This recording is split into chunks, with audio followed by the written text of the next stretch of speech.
that hung high there on the wall, and found the spot beside the road that he remembered well.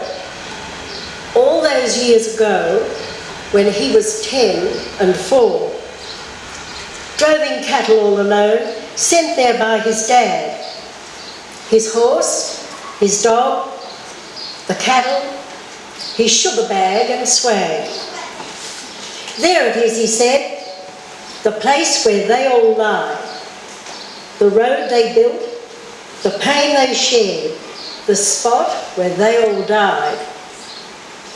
A swagman came along that road, he said, and stopped and stared, then moved away into the grass to the place where the arrows were, pointing down into that earth that covered all their bones.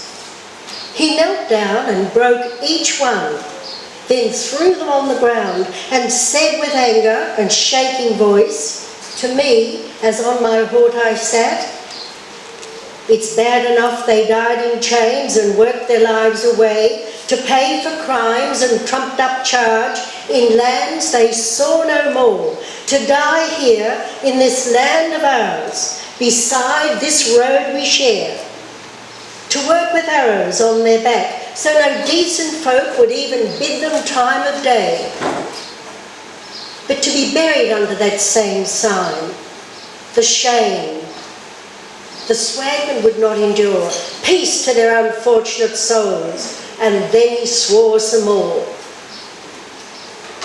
It spooked me, my friend said, and I galloped fast away. But I remember that very spot even to this day. A few days later, my dad arrived with food and fresh supplies. I told him about that strange swagman and what had happened down that road from where I was now securely camped. He said he'd ride back and check him out and sort the truth from possible lies.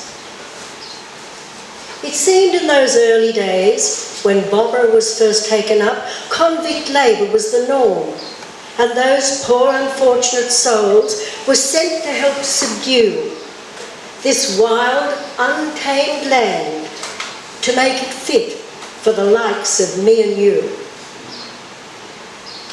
I could see my friend, although in front of me, had gone back down that track of years, breaking convict arrows, riding dusty roads, talking to his dad.